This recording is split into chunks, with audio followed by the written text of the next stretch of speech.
Yeah. Hey, you know where I come from in the Homer? If you say nigga with the A, you okay. You say nigga with the ER, you gonna end up in the fucking ER. Hell yeah, nigga. You say nigga with the ER, you gonna end up in the fucking ER. Know what I'm saying, my nigga? On me, nigga. Guys, I just want to talk about actually two different topics today, guys. First, I want to discuss the topic of how shoe stores are nowadays really not places for runners or for people who actually run at all. Okay, that's really not what running shoe stores are for nowadays, right? And the other topic I want to cover is why it's bad to idolize other distance runners, okay? So first off, guys, the topic of running stores, running specialty stores that are supposed to be, running stores that sell running shoes. If you go inside of any of those, what do you see in there? What kind of people do you see in there? You see old, morbidly obese, diabetic people, right? People with diabetes who are in there buying Hokas because they have foot problems. They're in there buying walking shoes because they have diabetes. That's pretty much the limitation of what you see in there, okay? You don't ever see runners in there. You don't ever see any type of actual distance athletes or track athletes in there at all, okay? The only reason that I ever go in any of them anymore is I go in to see if they have, any spike models, that I want to try on, before I would order those spikes online, just so I don't order the spikes online. I come back and, I don't like them, don't fit, whatever. I go in and see if my local running store would have those. And they don't, so...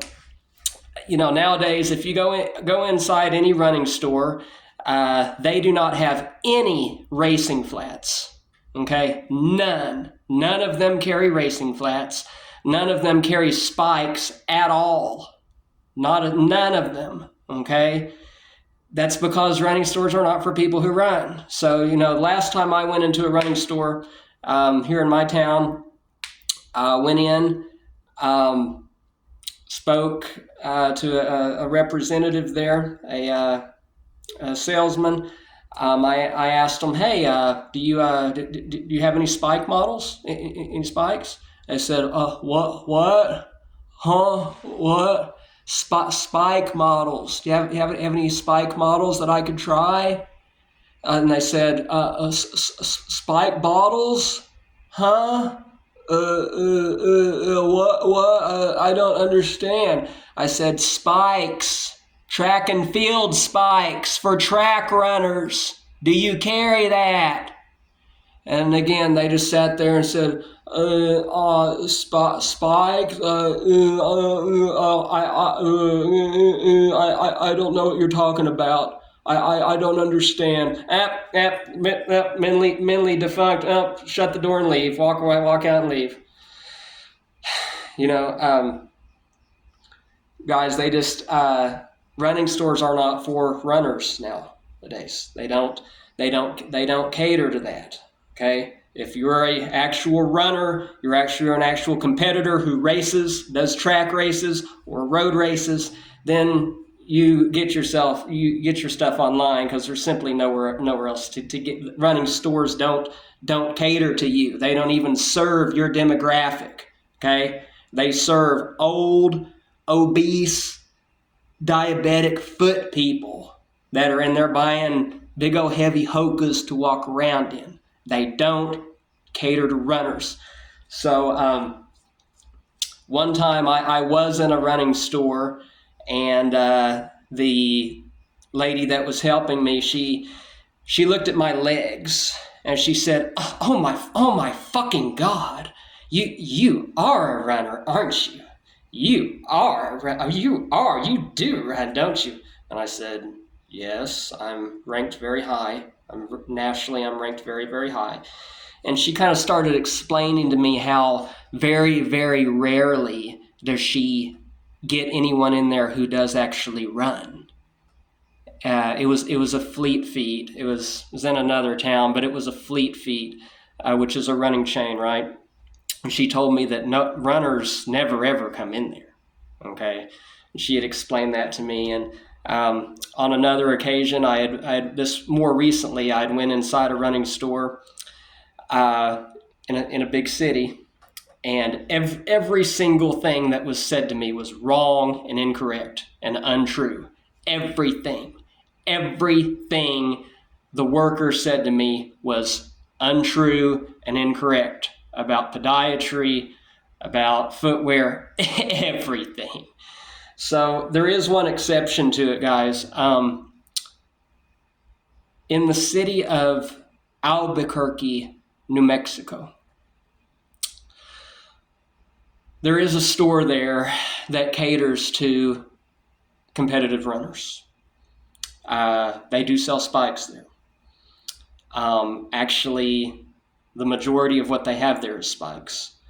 More than anywhere I have ever seen in my lifetime, I believe. You know, I've been involved in competitive racing since at least the 1980s, probably even before that. Okay, so this store in Albuquerque, I never lived in Albuquerque.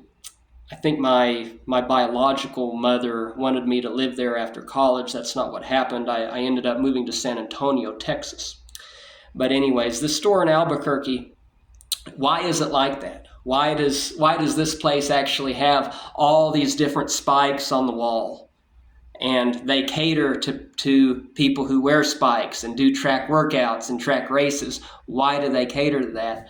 Well, it is because the owner, once upon a time, many moons ago, he has a track background. He was on a track and field team. He ran track, so he caters to that and serves the community for that. That's why they have that.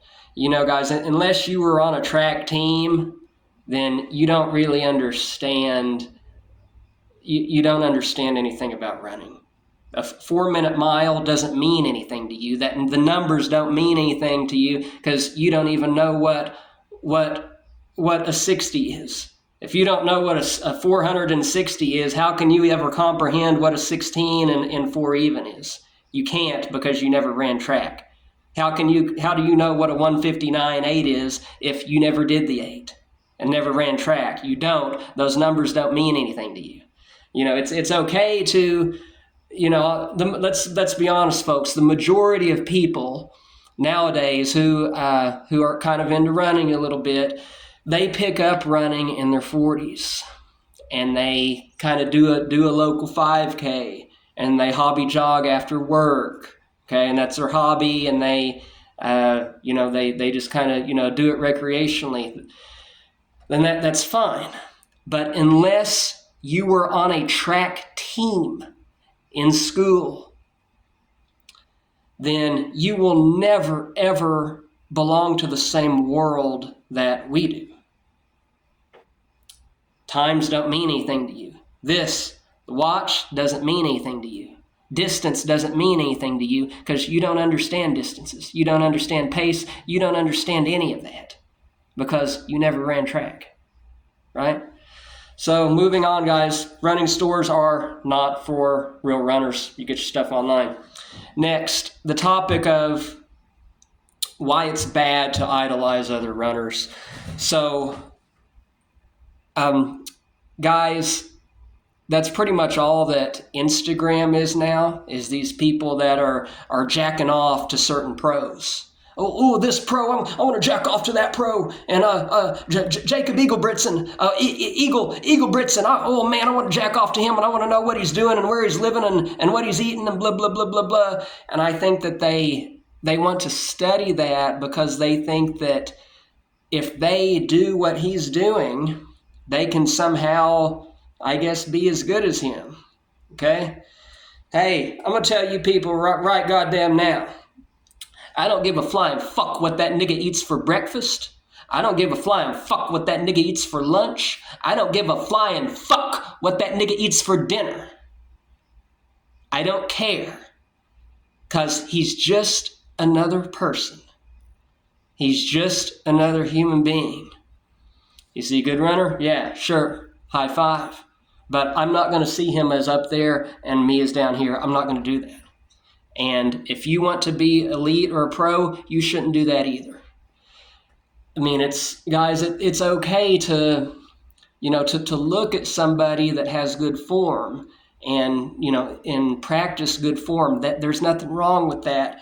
But you cannot idolize and worship other people and see the pros as up here. Because if you do that, you will never be a professional. You will never be an elite runner. You will never be a national champion as long as you are seeing them as up there and you as down here. Guys, how I got to where I am, how I got to such a high level in competing is I don't look up to other runners. I don't see them as above me. I do not see it that way. I'm focused on my game, and that is it. My game, my own goals, my PRs, my times, and my championships, and that is it. I'm focused on me and being the best that I can be. These other people, they're just other people. They're not up there. I am up there, and that's how I've gotten up there. It's because I've never seen myself down here. So that's, it's pretty simple, guys. A lot of people, they just want to jack off to other pros. They envy somebody's life. There is nothing about Eagle Britson's life that I want. A bunch of nasty dogs, nasty, ugly little kids, an unattractive spouse, unartistic ink, tattoos. He has nothing that I want. Is he talented? Sure. But I do not envy his life. And I do not see him as on a higher level of running as me. I see myself as being up there with the top in the world. And that's how I have reached my full potential. That's how you reach your full potential.